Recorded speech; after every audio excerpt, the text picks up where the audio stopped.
الحمد لله رب العالمين والعاقبة للمتقين والصلاة والسلام على سيد الأنبياء والمرسلين وعلى آله وأصحابه أجمعين أما بعد فأعوذ بالله من الشيطان الرجيم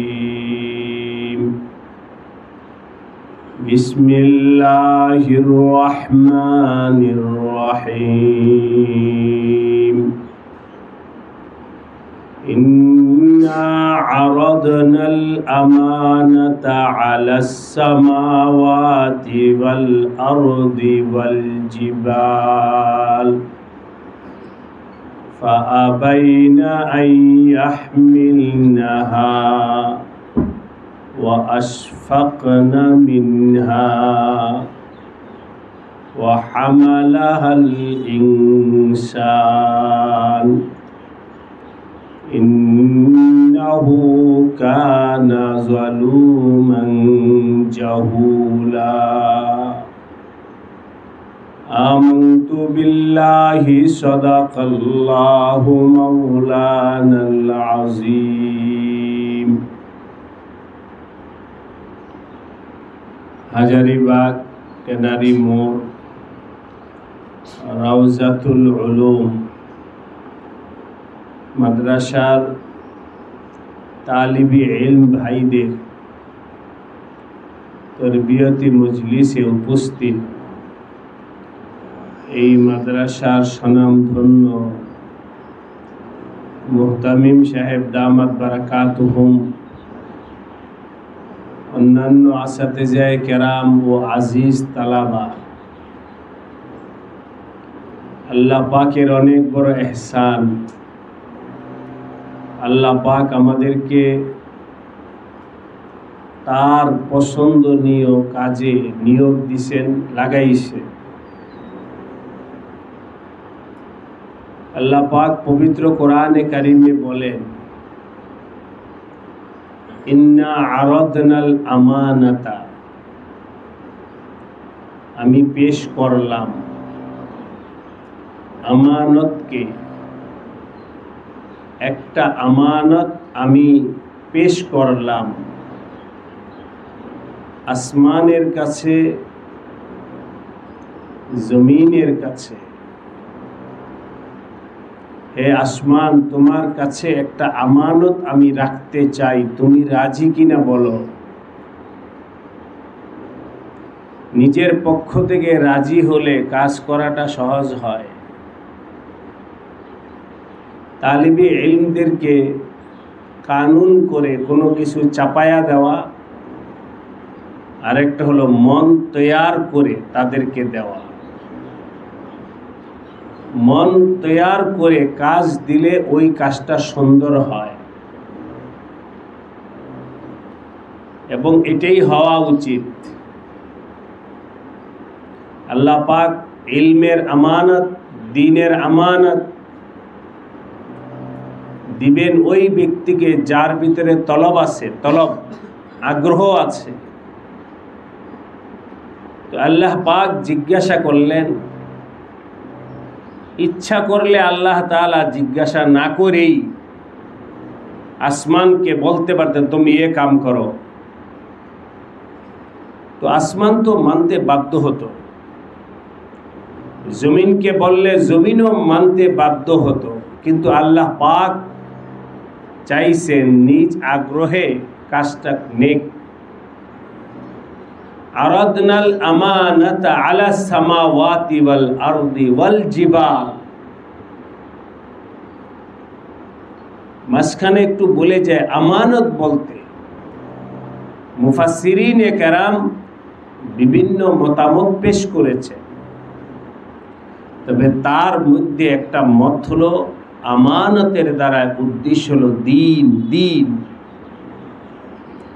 আল্লাহ পাকের মনোনীত দ্বীন ধর্ম, এটাকে আল্লাহ পাক আমানত বলে তাবির করেছেন, ব্যক্ত করেছেন। আসমান, জমিন, পাহাড় অস্বীকার করলো যে এত বড় মহা দায়িত্ব, এটা বরদাস্ত করা, এর হক আদায় করা আমাদের পক্ষে সম্ভব নয়। অনেক গুরু দায়িত্ব।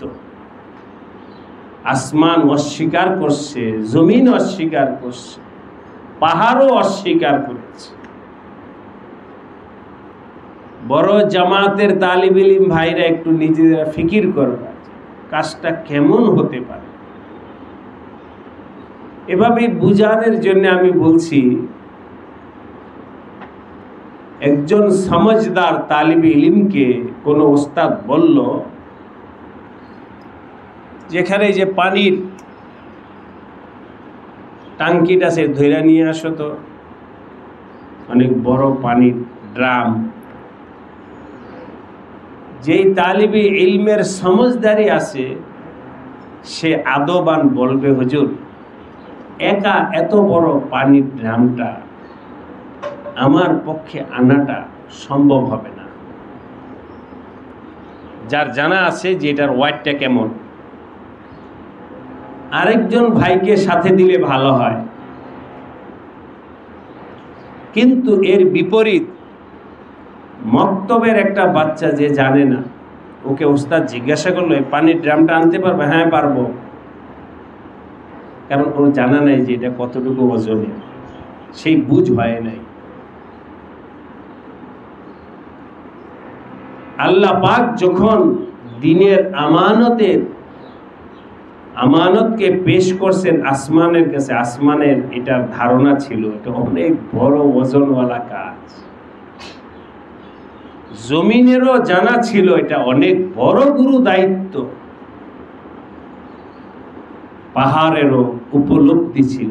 এই জন্যে ফাআবাইনা আইয়াহমিলনা। কিন্তু মানব জাতির সেই উপলব্ধিটা ছিল না, বোকা ছিল মানুষ। যার কারণে এই যে একটু আগে বললাম, ছোট বাচ্চাকে বললো যে এই বড় ড্রামটা পারবে? হ্যাঁ পারবো। ওই জিজ্ঞাসা করো, পাহাড়টা পারবা উঠে আনতে? বলে হ্যাঁ পারবো। সবই পারবে, কারণ এর এহসাস হয় না। মানব জাতিকে আল্লাহ জিজ্ঞাসা করলেন, তোমরা পারবা? মানুষ স্বীকার করলো, হ্যাঁ আল্লাহ পারব। হামালাহাল ইনসান। মানুষের পরিচয়টা আমি বানায়া বললাম না যে মানুষ বোকা ছিল, আল্লাহ পাক নিজেই বলেছে। ওয়া হামালাহাল ইনসান। আসমানের পরিচয় বলার দরকার নেই, জমিনের পরিচয় বলার দরকার নেই, পাহাড়ের পরিচয় বলার দরকার নেই, ওরা তো বলছেই পারবো না।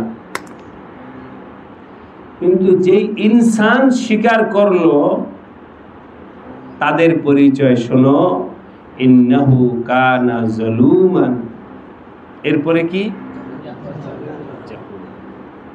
তো জাহেল ছিল, জালেম ছিল। তারা স্বীকার করে নিছে। বাহারহাল, আমার এ সম্পর্কে আর আগে বাড়তে চাই না। মানুষ আমানতকে স্বীকার করে নিছে যে আল্লাহ আমরা এটাকে বহন করতে পারব। আল্লাহ পাক নবীদেরকে পাঠাইছেন দ্বীন এর আমানত দিয়ে। নবীগণ এই আমানত পৌঁছাইছেন সাহাবায়ে কেরামের কাছে। আমাদের নবীজি পৌঁছাইছেন সাহাবায়ে কেরামদের কাছে। পৌঁছানোর পর জীবনের শেষ প্রান্তে এসে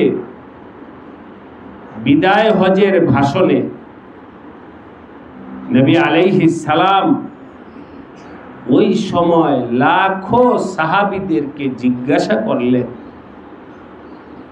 হে আমার সাহাবীরা, তোমরা বলো তো আল্লাহ পাক আমাকে যে জিম্মাদারি এবং আমানত দিয়া পাঠাইছেন, আমি যেন এই আমানত তোমাদের কাছে পৌঁছায়া দিই। আলা হাল বাল্লাগতু, তোমরা বলো আমি কি আমার সেই আমানত এবং দায়িত্ব তোমাদের কাছে পৌঁছাইতে পারছি?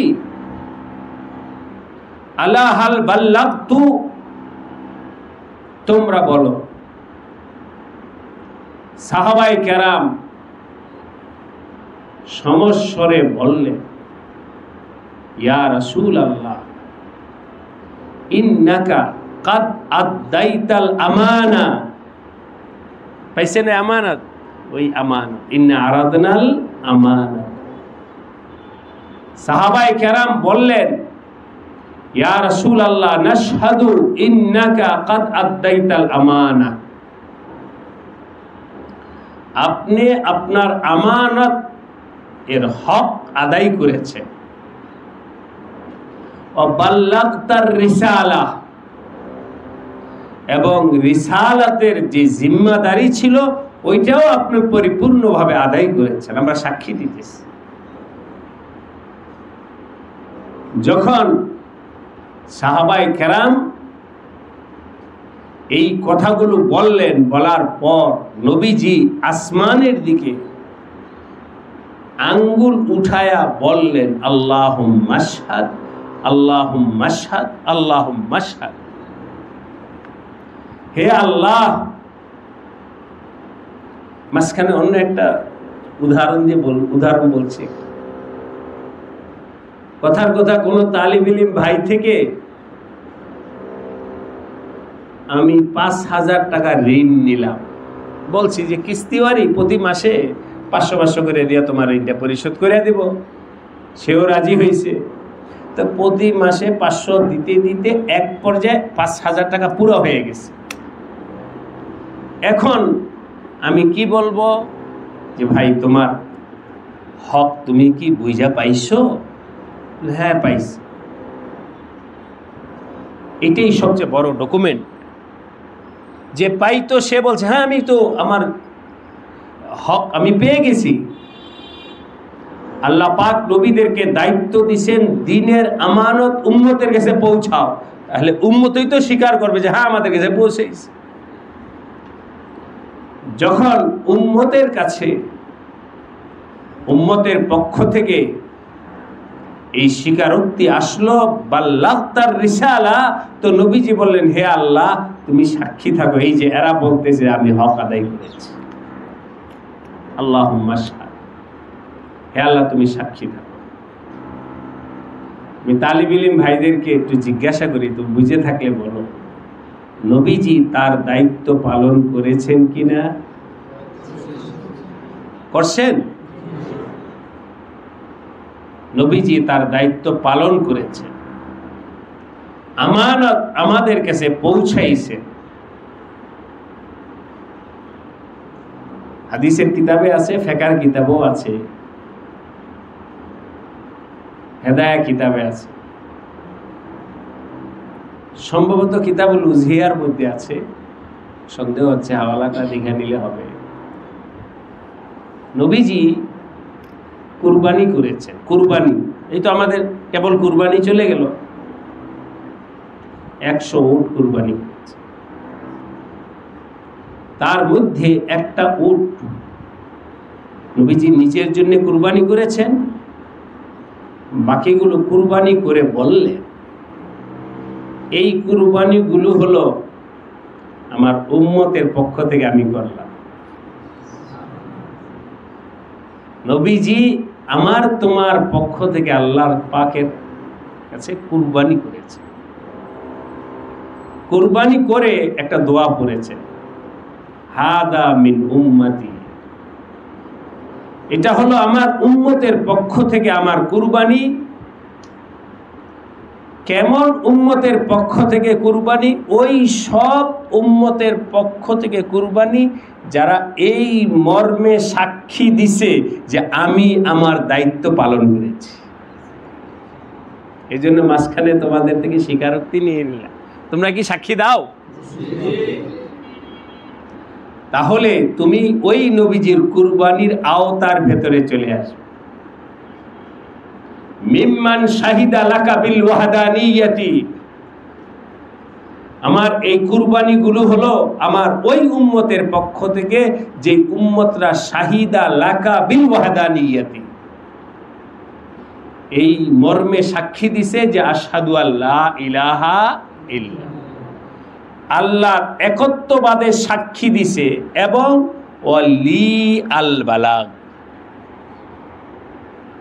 কি বলছেন, ওয়ালি আল বালাগ, যেই উম্মত হে আল্লাহ তোমার ওয়াহদানিয়তে সাক্ষী দিছে আর আমার ব্যাপারে সাক্ষী দিছে বালাগাতের, ওই যে বাল্লাগতার রিসালা, তাদের পক্ষ থেকে আমি কুরবানি করব। যাই হোক, এটা একটা আলোচনার ভূমিকা হিসেবে বললাম, আসল কথাটা এখন বলি তোমার। নবী আমানত সাহাবায়ে কেরামের কাছে পৌঁছায় গেছে। সাহাবায়ে কেরাম ওই আমানত তাবিঈনদের কাছে পৌঁছাইছে। তাবিঈনরা সেই আমানত তাবিঈনের কাছে পৌঁছাইছে। তারা পৌঁছাইছেন পরবর্তী জমানার লোকদের কাছে, তারা পৌঁছাইছেন পরবর্তী জমানার লোকদের কাছে। চলতে চলতে তোমরা এখানে কিছু তালিব ইলম ভাই আছো, আর এখানে আসাতেজায়ে কেরাম আছে। এই আসাতেজায়ে কেরামদের কাছে ওই আমানত এই ওনাদের ওস্তাদরা ওনাদের কাছে পৌঁছাইছে। আমাদের ওস্তাদরা আমাদের কাছে ওই আমানত পৌঁছাইছে। এখন ওই আমানতের দায়িত্বটা আমাদের কাঁধে আছে। সেই দায়িত্ব হলো, আমাদের দায়িত্ব হলো ওই আমানতটা তোমাদের কাছে পৌঁছায় দেওয়া। আর তালিব ইলম ভাইরা তোমাদের দায়িত্ব হলো আমানতটা বুঝে নেওয়া, বুঝে নাও, ওস্তাদদের থেকে বুঝে নাও। এই জিম্মাদারি তোমাদের কাছে আসবে, আল্লাহ পাকের দ্বীনের আমানতের জিম্মাদারি তোমাদের কাঁধে আসবে। যেই জিম্মাদারি নবীরা পালন করেছেন ওই জিম্মাদারি তোমাদের কাঁধে আসতেছে। তাই তোমাদের কাছে আমার আজকে এই মজলিসে অনুরোধ, তোমরা আল্লাহ পাকের ওই দ্বীনের আমানত নিজ ওস্তাদদের থেকে বুঝে রাখো। রাজি আছি সবাই? আল্লাহ পাক এই আমানত দেওয়ার আগে জিজ্ঞাসা করছো তোমরা রাজি কিনা, বলো আসমান তুমি রাজি কিনা, জমি তুমি রাজি কিনা, পাহাড় তুমি রাজি কিনা। পরে মানুষ রাজি হয়েছে, তোমরাও মানুষ, তোমরা রাজি হও। এই কথাটা যেন মনে থাকে। আমি মাদ্রাসায় ভর্তি হয়েছি, পড়তেছি ওই আমানতটা বুঝে নেওয়ার জন্য। আমার ওস্তাদ একসময় থাকবেন না, মোহতামিম সাহেব একসময় থাকবেন না। আমি আজকে যে উস্তাদের কাছে মেশকাত পড়তে, ওই উস্তাদ একদিন থাকবেন না। যে উস্তাদের কাছে আমি কাফিয়া পড়তেছি ওই উস্তাদ এক সময় থাকবেন না। জুজ হিসাবে বলছি আর কি, যেহেতু তোমরা তালিব ইলম সেই হিসাবে বললাম। এই কাফিয়া আজকে উস্তাদ পড়াইতেছেন, এক সময় তোমাকে পড়াইতে হবে। মেশকাত শরীফ উস্তাদ পড়াইতেছেন, এক সময় তোমাকে পড়াইতে হবে।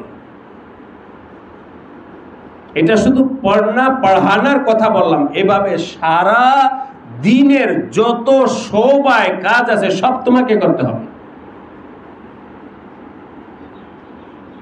লাজিম তোমার উপরে দায়িত্ব আসবে। এখন তালিব ইলম ভাইরা বলো, তুমি নিচে যদি কাফিয়া ওস্তাদ থেকে বুঝে না রাখো তো তুমি কিভাবে পড়াইবা? তুমি যদি মিশকাত কিতাবটা ভালো করে বুঝে না রাখো তো তুমি আরেকজনকে কিভাবে বুঝাইবা?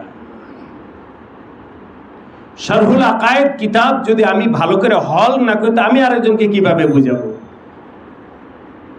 মুখতাসারুল মানি যদি আমি নিজে না বুঝি তাহলে আমার কাঁধে আসলে আমি কিভাবে বুঝাবো? এইভাবে পড়ানো এটা যেমন তোমাদের উপরে আসবে, দ্বীনের হেফাজতের দায়িত্ব তোমাদের উপরে আসবে, দ্বীনের ইশাআতের দায়িত্ব তোমাদের উপরে আসবে, দ্বীনের যত শোভা আছে সব দায়িত্ব তোমাদের উপরে আসবে। ওই দায়িত্ব পালন করার জন্যে আগে তো তোমাকে শিখতে হবে, বুঝতে হবে, এরপর আগে বাড়তে হবে। তাই আজকে তালিব ইলম ভাইরা একটা স্লোগান, কথা মুখস্থ করো, দিলের মধ্যে এটা বসানোর চেষ্টা করো। আমি মাদ্রাসায় পড়তেছি আমানত বুঝে নেওয়ার জন্য। বলেন কি জন্যে? মাদ্রাসায় পড়তেছি আমানত বুঝে নেওয়ার জন্য। তুমি যখন বাড়িতে যাও, তোমার গাড়ির টিকিট আছে কিনা এটা দেখবে না, পকেটে হাত দিয়ে যে টিকিট আছে কিনা, এরপরে গাড়িতে উঠবা। পকেটে হাত দিয়ে বুঝে নাও টিকিটটা আছে কিনা, নতুবা তো বিপদে পড়বে, গাড়িতে উঠতে পারবে না। তো পকেটে হাত দিয়ে টাকা দেখো যে রাস্তায় যে আমি বের হইতেছি গাড়ি ভাড়াটা আছে কিনা। খালি পকেটে রাস্তায় বের হলে, গাড়িতে উঠলে তো লজ্জিত হতে হবে। টিকিট ছাড়া ট্রেনে উঠলে তো লজ্জিত হতে হবে। যে কোনো সময় ট্রেন এসে তোমাকে টিটি এসে পাকড়াও করবে, কি জবাব দিবা? সবার সামনে লজ্জিত হতে হবে। ঠিক এমনি ভাবে কিতাব যদি ভালো করে আত্মস্থ না করা হয়, দিন যদি ভালো করে তোমরা বুঝে না রাখো, উম্মত তো তোমাদেরকে জিজ্ঞাসা করবে, উম্মতের সামনে লজ্জিত হতে হবে, অপমানিত হতে হবে। তাই তোমার আমার দায়িত্ব। এভাবেই একটা কথা বললাম। বলো আমার তালিব ইলম ভাইরা, বলো মাদ্রাসায় কেন পড়ি?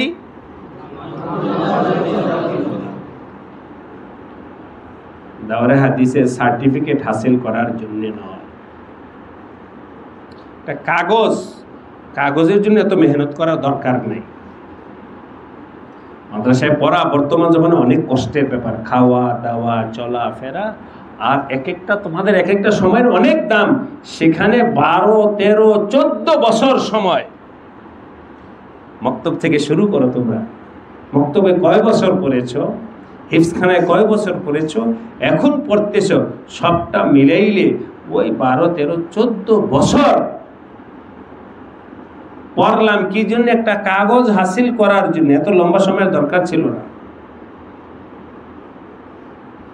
জন্যে মাথা থেকে তোমরা বের করো যে আমার সনদ, সার্টিফিকেট, এটা মাদ্রাসায় পড়ার মাকসাদ না। মাদ্রাসায় আসার মাকসাদ কি? আমানত, আমানত বুঝে নেওয়া, আমানত বুঝে নেওয়া। আল্লাহ পাক প্রত্যেকটা তালিব ইলম ভাইকে ওই আমানত বুঝে নেওয়ার তৌফিক দান করেন। আমানত, দ্বীনের আমানত বুঝে নাও। এই দ্বীনের আমানত বুঝে নেওয়ার জন্য কিছুদিন বোকা হয়ে থাকতে হবে। বোকা মানুষ কি? কে বলছেন? বলেন নাই? কোথায় বলছেন? হামালহাল ইনসান, এরপরে ইন্নাহু কানা যালুমান জাহুলা। বোকা হও, বেশি চালাক হইও না। বোকাকে আল্লাহ আমানত দিছেন। তালিব ইলম ভাইদেরকে বলবো, তোমরা একটু বোকা হয়ে থাইকো। তালিব ইলমের জমানায় বেশি চালাক হওয়ার দরকার নেই। বোকা হও। আল্লাহ ইলমের নূর দ্বারা, দ্বীনের নূর দ্বারা তোমাকে চালাক বানাবেন। তখন দেখবা তোমার দুনিয়া আখিরাত কামিয়াব হবে।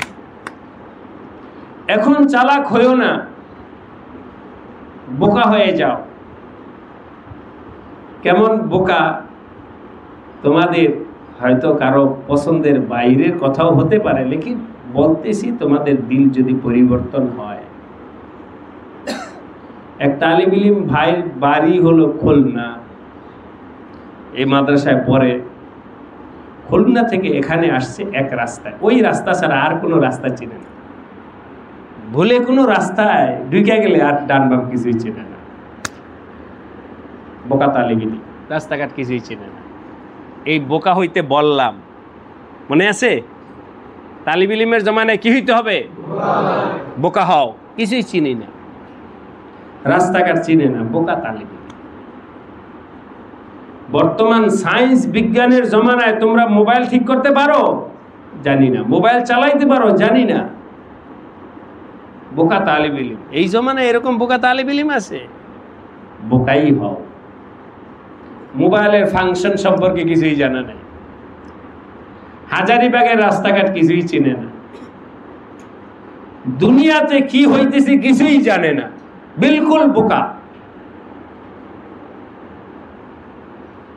আমাদের হযরত মাওলানা কাজী মুতাসিম বিল্লাহ রাহমাতুল্লাহ আলাইহি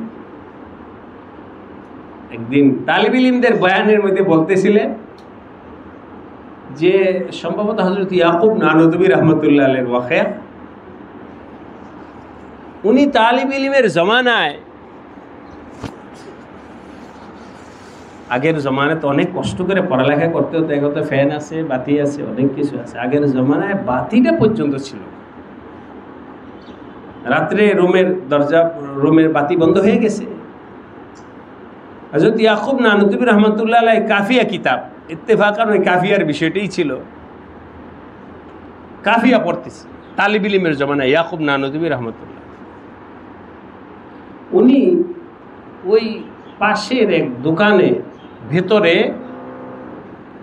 ছিদ্র দিয়ে একটা আলো আসতেছিল, ওইখানে দাঁড়ায় দাঁড়ায় পড়তেছে, ওই ছিদ্রের আলো দিয়া কিতাব পড়তেছে। তো ওই সময় ওই এলাকার শেঠ এই রাস্তা দিয়ে যাবে, সবাইকে বলতে এই রাস্তা ছাড়ো, রাস্তা ছাড়ো। হযরতের খবর নাই কে আসতেছে কে যাইতেছে, উনি তো কাফিয়ার মধ্যে ডুবে আছেন, দাঁড়ায় দাঁড়ায় পড়তেছেন। কিছুক্ষণ পর একজন আচ্ছা ধাক্কা মারছে, সরো না কেন, আমাদের এলাকার মাতাব্বর আসতেছে, রাস্তা ছাড়ো। ধরো মন্ত্রী আসতেছে, তুমি রাস্তায় দাঁড়ায় রইছো। হযরত ইয়াকুব নানুতুবি, মন্ত্রী আবার কি? মন্ত্রী কাকে বলে এটা জানে না, মন্ত্রী কাকে বলে এটা জানে না। এভাবে কিছুদিন আগে আমাদের হযরত মুফতি সাঈদ আহমদ পালনপুরি রহমতুল্লাহ আলাইহির একটা সাক্ষাৎকার কোথায় জানি পত্রিকায় ছাপছে। তো ওই সাক্ষাৎকারে সাংবাদিক কিছু সিয়াসি বিষয়ে জিজ্ঞাসা করছে, রাজনৈতিক বিষয়ে ওনাকে জিজ্ঞাসা।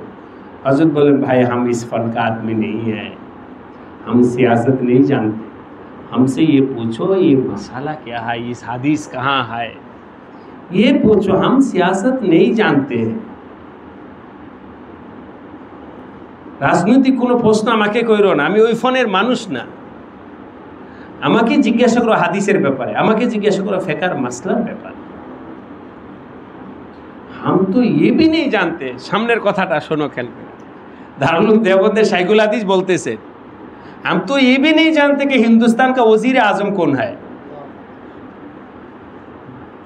আমার দেশের প্রধানমন্ত্রী কে এটাও আমি জানি না। हम तो ये भी नहीं जानते हैं कि हमारा वजीर आजम कौन है, उनका नाम क्या, ये भी हम नहीं जानते। देखो बोका केमन, लेकिन आजकल जानता हो क्यों, इसलिए हजरत माकुला बोलते सी मुफ्ती साईद अहमद पालनपुरी रहमतुल्लाह अलैह, आजकल जानता हो कि हिंदुस्तान का वजीर आजम कौन है। सुना है एक शरीर किस्म का आदमी वजीर आजम बना, एक खबीस खबासत की वजह से उसका नाम जानते हैं, उनका नाम मोदी है। और नाम नहीं जानते थे कि वजीर आजम कौन है, उनके खबासत की वजह से जानते कि उनका नाम मोदी है, और नाम नहीं जानते। আজকে মুফতি সাঈদ আহমদ পালনপুরীর নাম তারিখে পাইবা, কিন্তু যারা ওই চালাক তাদের নাম তারিখে নাই।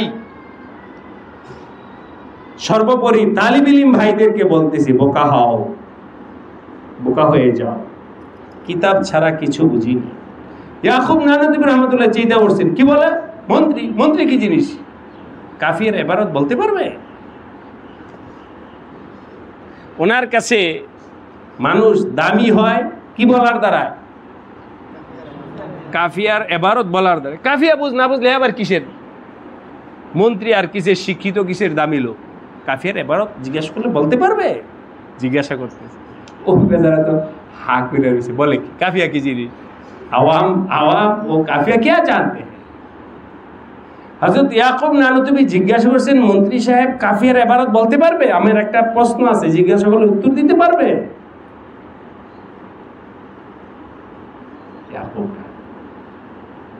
আজ তারিখে ইয়াকুব নানুতুবি জিন্দা আছে, আর চালাক মানুষ মইরা গেছে, বোকা মানুষ জীবিত আছে, চালাক মানুষ জিন্দা আছেন। আমার তালিব ইলম ভাইরা, তোমরা আকাবিরদের জীবনী পড়ে দেখো। হযরত মাদানী ওই অর্থে বোকা ছিলেন তালিব ইলমের জমানায়। হযরত থানবী ওনার তালিব ইলমের জমানায় উনি বোকা ছিলেন, ডানবাম কিছু বুঝতেন না। হযরত থানবী আলাইহির রহমাত ডানবাম এমন বোকা ছিলেন, বাড়ি থেকে চিঠি আসলে চিঠি বালিশের নিচে বেড়ে রেখে দিত, চিঠি পড়তেন না। মা চিঠি পাঠাইছে, বালিশের নিচে রেখেছে। কেন? চিঠি পড়লে আবার চিঠি পড়ার সময় কই? এক হলো চিঠি পড়ার সময় নাই, দ্বিতীয় নম্বর চিঠির মধ্যে যদি এমন কোনো খবর আসে যার কারণে আমার মন খারাপ হয়, আমার তো কিতাব পড়তে হবে, চিঠি রেখে আছে। যত চিঠি আসছে সব বালিশের নিচে আছে। মাদ্রাসা পড়া শেষ, বন্ধ হয়েছে, এবার দেখি তো চিঠি কি। চিঠি খুলে দেখি আমার নানি মারা গেছে, অমুক অমুকের মারা গেছে, তমুক অমুকে এই হয়েছে, তমুকে আচ্ছা যা হয়েছে হয়েছে, খতম। এই ওনারা ছিলেন বোকা তালিব ইলম। আমার তালিব ইলম ভাইরা, তোমাদেরকে আমি চাই যে তোমরা বোকা হও। রাজি আছো? কাম বনেগা, কাম বনেগা, বোকা হও। এক সময় দুনিয়া তোমাকে তালাশ করবে। এভাবেই উদাহরণ হিসেবে তোমাদেরকে বলছি, বাংলাদেশের মানুষ ধরে নিলাম আপাতত 1 বছর আগে আব্দুল মালিক সাহেবকে চিনে নাই, বুঝলেন এই কথা? এখন মানুষ কে এই লোকটা? বাইতুল মোকাররমে খতিব, কোনোদিন তো নাম শুনলাম না। সময় মতো আল্লাহ পাক তোমাকে জায়গায় উঠাবে। এখন বোকা হয়ে যাও, সব কিছু ছাইরা বোকা হয়ে যাও। দেশের রাজনীতি জানার দরকার নাই, বিশ্বের হালাত তোমার জানার দরকার নাই। তোমার এখন জানার দরকার মিশকা শরীফে এই হাদিস, এই হাদিসের তারুজ হল কিভাবে। তোমার এখন জানার দরকার মুখতাসারুল মানির এই ইবারতের হল কি। এটা হলো আমার এখন কাজ। যে কোনো তালিবে ইলম বোকা হতে পারবে, দুনিয়া ওমা ফিহা সম্পর্কে কিছুই জানা নাই। এক সময় ইনশাআল্লাহ, কথার কথা বলছি, উদাহরণ হিসেবে যেহেতু আসলো এই জন্য বলি, ওই বাইতুল মোকাররমের মিম্বারের উপরে আল্লাহ এক সময় তোমার বসায় দিবেন, দুনিয়া সবাই তোমার দিকে তাকায় থাকবে, তোমার দিকে দুনিয়া তাকাবে। আর এখন যদি তুমি ফেমাস হতে যাও, সব জানে, রাস্তাঘাট সব কিছু সম্পর্কে একেবারে অনেক জ্ঞানী তালিব ইলম, হার ফনিরা হিজ ফনি নিস্ত, সব যে জানে সে কিছুই জানে না, কিছুই জানে না, সবই জানবা। এই জন্যে তোমাদের ইন্নামা আনা লাকুম নাসিহুন আমিন হিসাবে বলছি, যে কারো কথায় প্রভাবিত না হয়ে তুমি তোমার নিজের স্বার্থটা বোঝো, নিজের স্বার্থ বোঝো। যেহেতু এখানে মোদ্দান সাহেব বলছেন কিছু কথা বলতে, তাই বলতেছি, জানি না এটা তোমরা ভালোভাবে নিবা না খারাপভাবে নেবে। তোমার পড়া লেখা খরচ হয় এমন কথা যদি আমিও বলি, এই পড়ালেখার দরকার নেই, চলো আজকে অমুক জায়গায় যাব, তুমি মনে করবা এ আমার জন্য না সে নয়, যেই বলুন। উনি অনেক বড় ব্যক্তি, উনি তো বড় হইছেন, রাস্তায় ঘুরা বড় হন না। আজকে যেই বড় আমাকে রাস্তায় যাইতে বলে, সেই বড় তালিব ইলমের জমানায় কোথায় যায় নাই? রাস্তায় না গিয়া উনি বড় হইছে। সুতরাং আমাকেও বড় হইতে হলে ওই ওনার আদর্শ অনুসরণ করো। কোথাও যাওয়া যাবে না, চার দেয়ালের ভেতরে থাকো, কোথাও যাওয়া যাবে না। আমি কিছু জানি না, কিছু জানি না, কিছু বুঝি না, কিছু জানি। আমি জানি শুধু আমার কিতাবের মাসালা, কিছুই জানি। পারবো ইনশাআল্লাহ?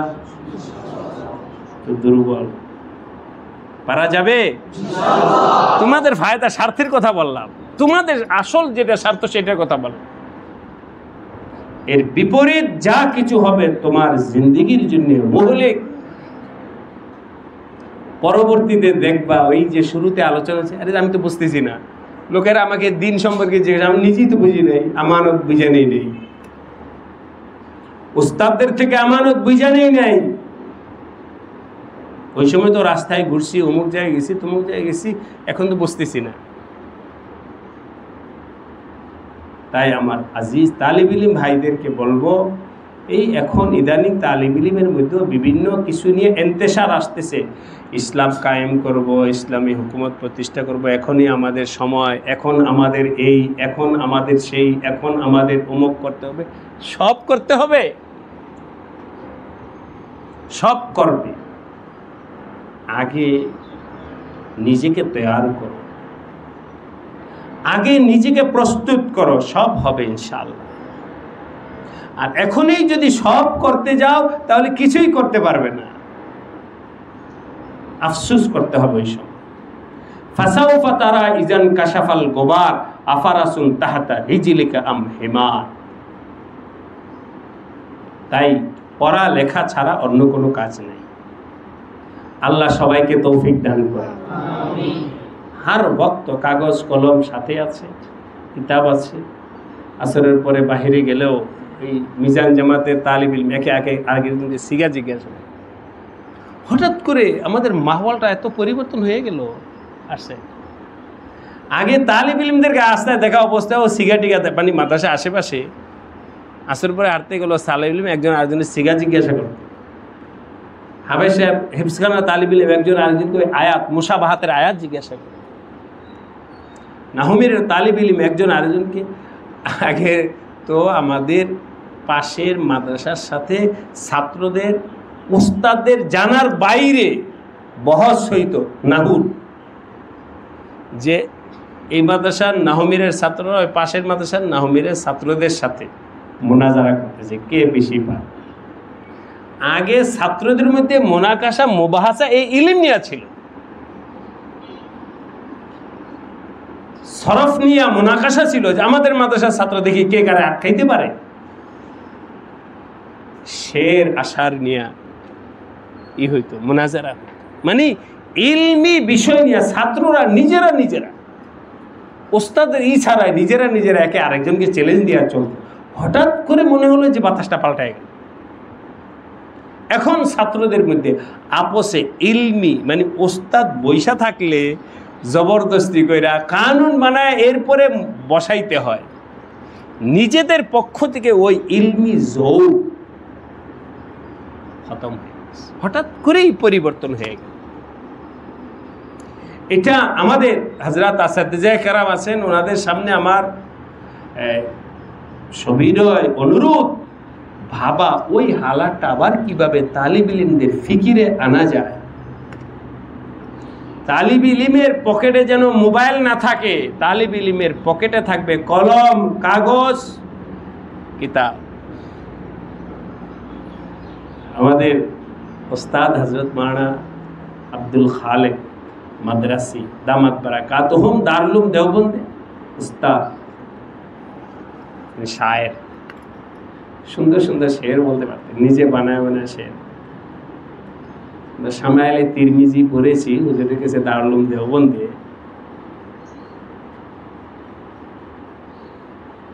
শের আসার তো এক ধরনের হয়, মাকসাদ ভিন্ন হয়। হুজুর একটা শের বলছে, এখান থেকে ভালো একটা শিক্ষা তোমরা নিতে পারো। চাঁদ খুতুত, উর্দু চাঁদ খুতুত। চাঁদ মানে কি? কিছু, খুতুত চিঠি, খত জমা খুতুত। চাঁদ খুতুত কিছু চিঠি, और चंद हसीनों का याद, ওই প্রেমের কিচ্ছা কাহিনী। चंद खुतूत और चंद हसीनों का याद,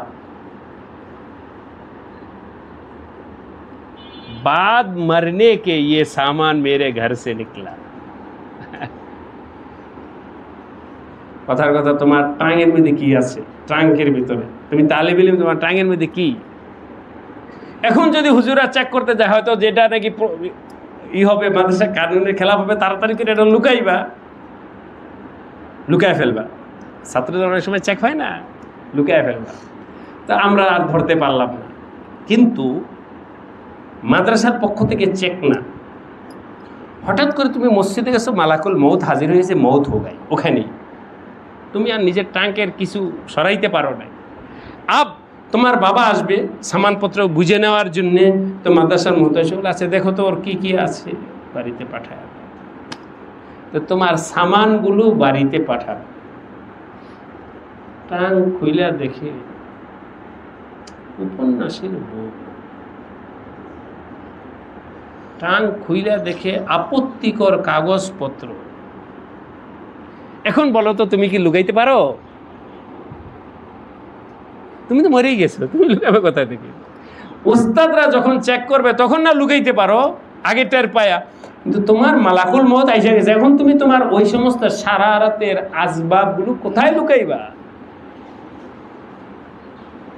এখন তো তোমার হাকিকত যা আছে এটা প্রকাশ হয়ে যাবে। চাঁদ, এই যে বাদ মরনে কে ये सामान मेरे घर से निकला, এটা তো তোমাদেরকে শেরের তরজমাটা বুঝাইলাম।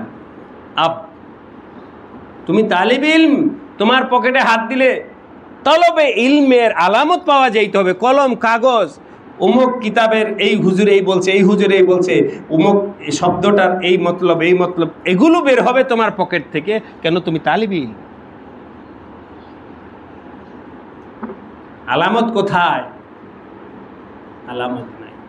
এসব আজিজ তালিব ইলম, তোমাদের বুঝে আসুক আর না আসুক, বললাম এগুলো আমাদের জীবনের জন্য অনেক বড় খাতরা এবং মুহলিক।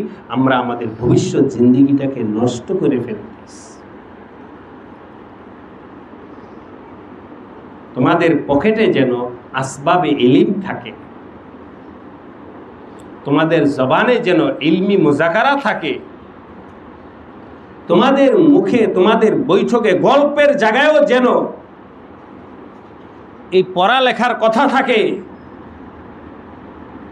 আরো আফসুসের অনেক কঠিন কঠিন হালাত আছে, ওদিকে এভাবেই মাঝে মধ্যে আমি ওই ড্রাইভারকে নিয়ে গাড়ির মধ্যে বলি, নিজের সম্পর্কে নিজের ভাবনা। সফর সঙ্গীদেরকে বলি, আল্লাহ না করুক এখন যদি অ্যাক্সিডেন্ট হয়ে মারা যায়, হতেই পারে, হতেই পারে, আল্লাহ হেফাজত করে। তাহলে আমি এই গাড়িতে বসছি, কথার কথা বলছে একজন আলেম, দৌড়ায় লোকেরা আসবে, আইসা কি পাবে আমার গাড়িতে, কি পাবে? দেখো তো গাড়িতে কি আছে, মজাক করে মজাকারায় করি সাথীদেরকে নিয়ে, ড্রাইভারকে নিয়ে। আমি যে এখন তোমাদেরকে এই কথাটা বলবো, এটা তো আর প্রস্তুতি নিয়ে আসি নাই। আমার গাড়ি নিচে আছে, তোমরা যাও গিয়ে একটা চাবি দিয়ে চেক করে দেখো আমার গাড়িতে কি আছে। আতরের ডিব্বা আছে, কিছু টিস্যু আছে, কিছু তসবি পাইবা, কাগজ কলম পাইবা, কিতাব পাইবা।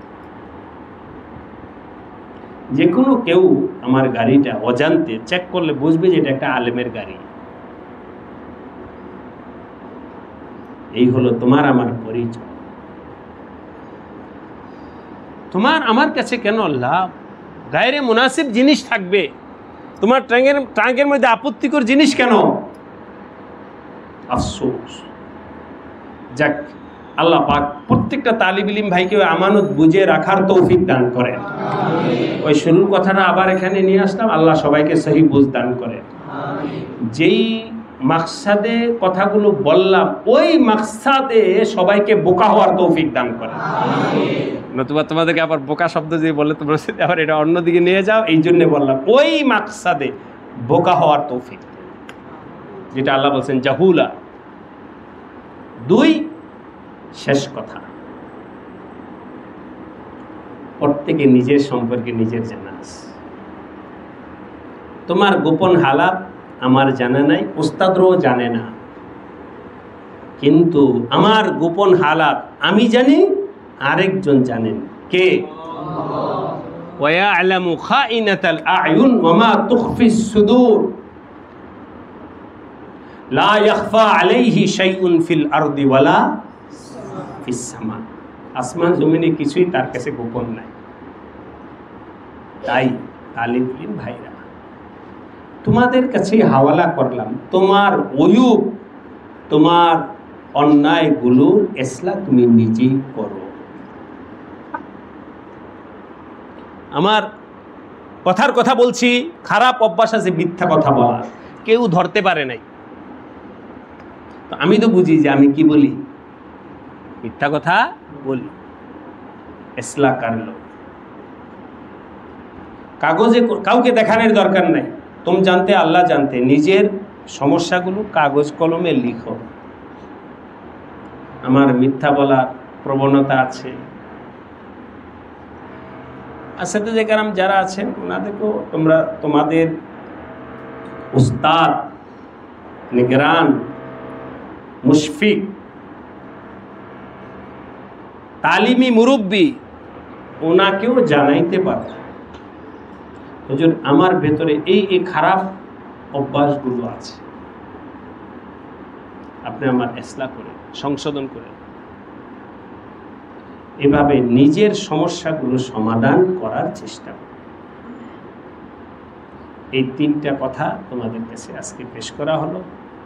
আমানত বুঝে নেওয়া, বোকা হওয়া, আর নিজের ইসলাহ নিজে করা সহজ হবে, জিন্দেগি নুরানি হবে, আলোকিত হবে। আল্লাহ পাক প্রত্যেকটা তালিব ইলম ভাইকে কথাগুলো দিল দিয়ে বুঝবার, মানবার, আমল করার তৌফিক দান করে। কেন ইদানিং আরো 2-1 জায়গায়, গতকালও কিছু মাদ্রাসায় কথা বলা হয়েছে, আগের দিনও টাঙ্গাইল পুরা দিন ছিলাম, আলিবাগ সবক পড়ায় গেছি, অনেকগুলো মাদ্রাসায় প্রোগ্রাম হয়েছে, 5-6 মাদ্রাসা। ওখানে এক মুরব্বী আছেন মুআম্মার, চা খাইতে বসছি, তা আমি জিজ্ঞাসা করলাম, হুজুর একটা কথা বলি। মুরব্বী আমার অনেক বড়, হুজুর আপনার কাছে আল্লাহ যে আমানত দিয়েছে, আমানত কি আপনি ছাত্রদের কাছে পৌঁছাইতে পারছেন? বলেন তো দেখি।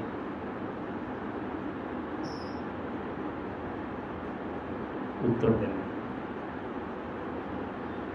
মাঝখানে একটা প্রশ্ন, আলোচনা শেষ, তোমাদেরকে মুযাকারা, নবীজি আমানত পৌঁছাইতে পারছেন,